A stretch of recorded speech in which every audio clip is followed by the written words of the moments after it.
Graça e paz da parte do nosso Senhor e Salvador Jesus Cristo a todos. Que o Senhor te abençoe, querido e amado irmão e irmã.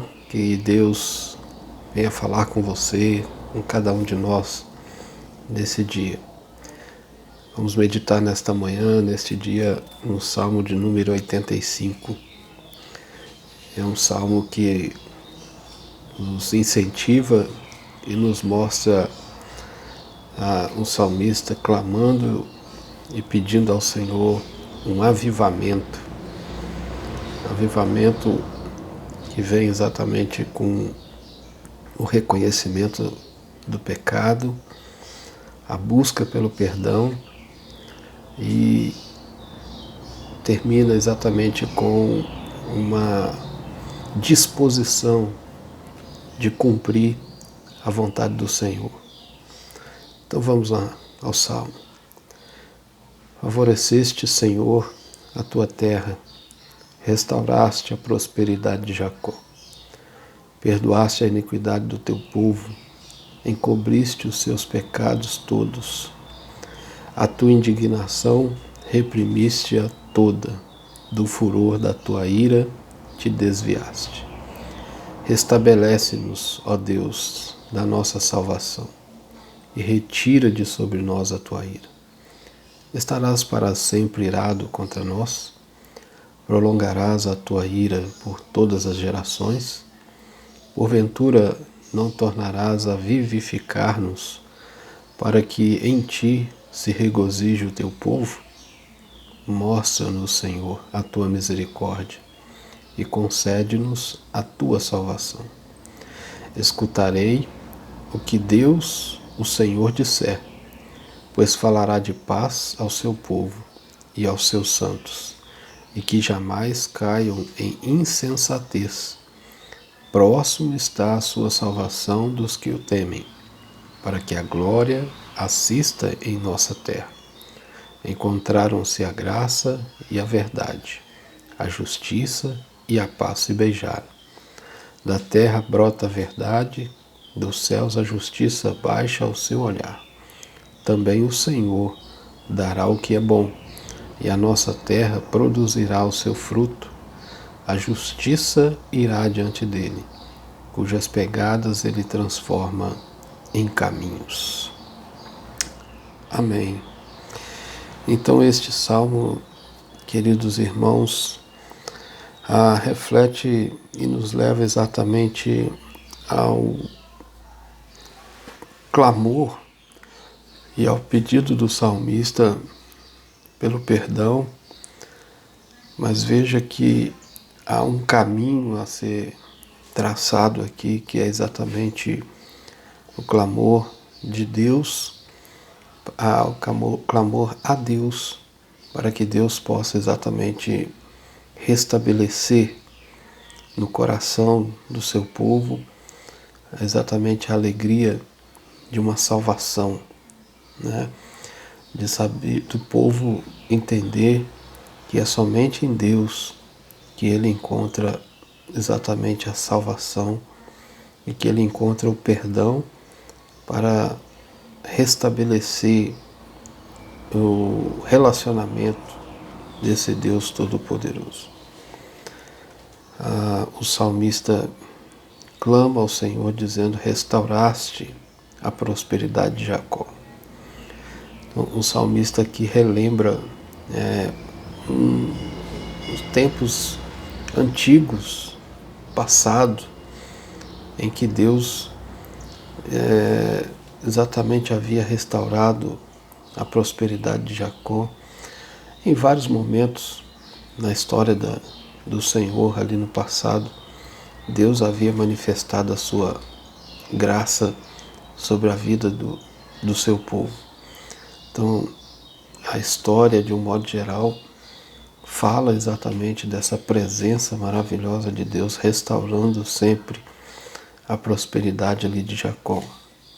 Então, se nós olharmos para as Escrituras, nós vamos ver, por exemplo, quando Deus restaura Israel ali após o cativeiro, e começa por meio de e através ali de Esdras e Neemias a reconstruir, a reconstrução de Jerusalém, do templo, e então Deus vai restaurando novamente, usando esses dois homens e tantos outros profetas ali naquele contexto, vai restaurando o relacionamento, a alegria e o desejo do povo de estar glorificando e exaltando o nome do Senhor.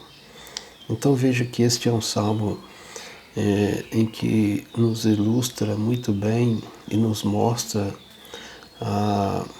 o quanto nós devemos buscar esse Deus para que Deus possa restaurar no nosso coração o desejo de adorá-lo, o desejo de glorificá-lo, o desejo de estar na presença dele.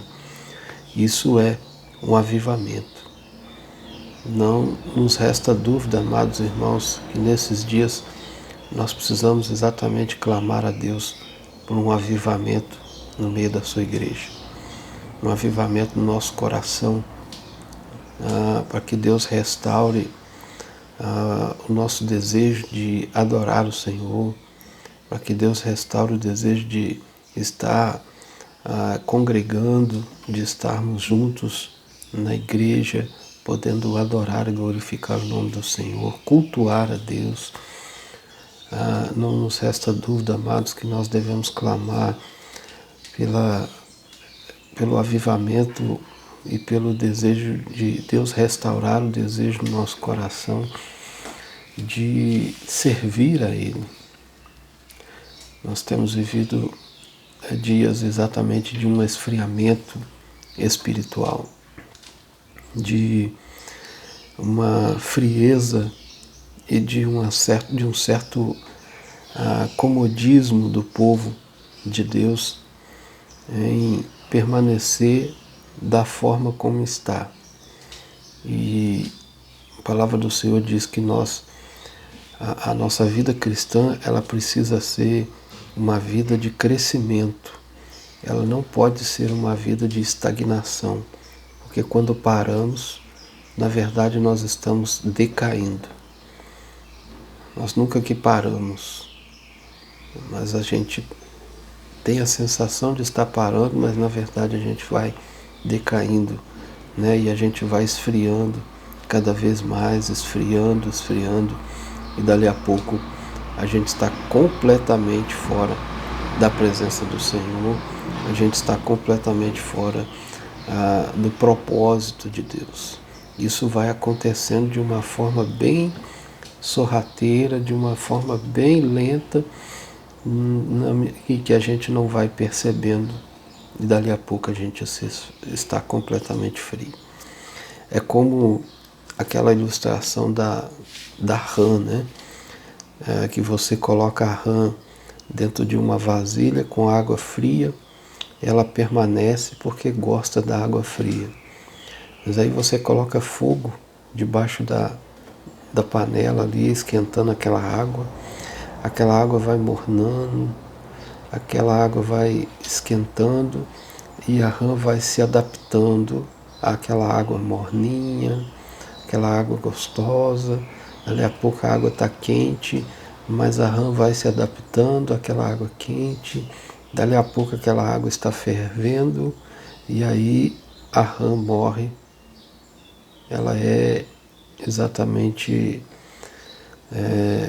cozida, né, pela água, e ela morre sem perceber. Assim também é a nossa vida espiritual. Nossa vida espiritual é assim, quando a gente começa a se afastar de congregar, a gente começa a se afastar de ler a palavra, de orar a Deus. E aí a gente vai esfriando, e a gente vai esfriando sem perceber. Dali a pouco a gente está começando a abrir precedentes para o pecado. A gente começa a justificar o pecado. E aí a gente começa a esfriar. Ir na igreja já não é uma alegria, já começa a ser um fardo, já começa a ser pesado. As coisas de Deus começam a ser questionadas no nosso coração. A gente começa a questionar as coisas do Senhor, a gente começa a questionar a igreja, a gente começa a questionar a liderança da igreja. E aí a gente vai cada vez mais esfriando, cada vez mais esfriando. E dali a pouco a gente está exatamente como a rã, morta, espiritualmente falando. Então, amados, nós precisamos clamar a Deus para que Deus traga um avivamento no nosso coração, para que a gente tenha sede da presença do Senhor, para que a gente seja exatamente restaurado, né? Como diz aqui o versículo 4 desse texto: restabelece-nos, ó Deus, da nossa salvação, e retira de sobre nós a tua ira. Pedir a Deus que venha restabelecer exatamente a alegria, o privilégio, o desejo de adorar, de glorificar e exaltar o nome do Senhor. Eu não sei como está a sua situação nesse momento. Talvez você esteja realmente, como eu falei, como eu acabei de dizer, como aquela rã que está sendo ali, aos poucos, sendo cozida, né, pela água, pelo fogo. A água está esquentando e você está cada vez mais sendo engolido pelo mundo, esfriando cada vez mais. Se você estiver dessa forma, eu quero orar ao Senhor, pedir a Deus que Deus restabelece o teu coração, mas ao mesmo tempo você mesmo pode orar a Deus, pedindo a Deus, assim como o salmista pede aqui no Salmo 85, favoreceste, Senhor, a tua terra, restauraste a prosperidade de Jacó. Então você pode pedir: Deus, restaura a minha fé, restaura a minha confiança no Senhor, restaura o meu amor, restaura a graça, o desejo de te adorar, de te servir, restaura o ânimo, restaura a minha vida espiritual, restaura, Senhor, o desejo de ler a palavra, o desejo de orar, restaura, Senhor, o meu ministério. Enfim, você pode clamar ao Senhor exatamente por isso. Que Deus te abençoe, que Deus te guarde, e que Deus faça resplandecer sobre ti o teu rosto e que Deus lhe dê a paz. Fica com Deus.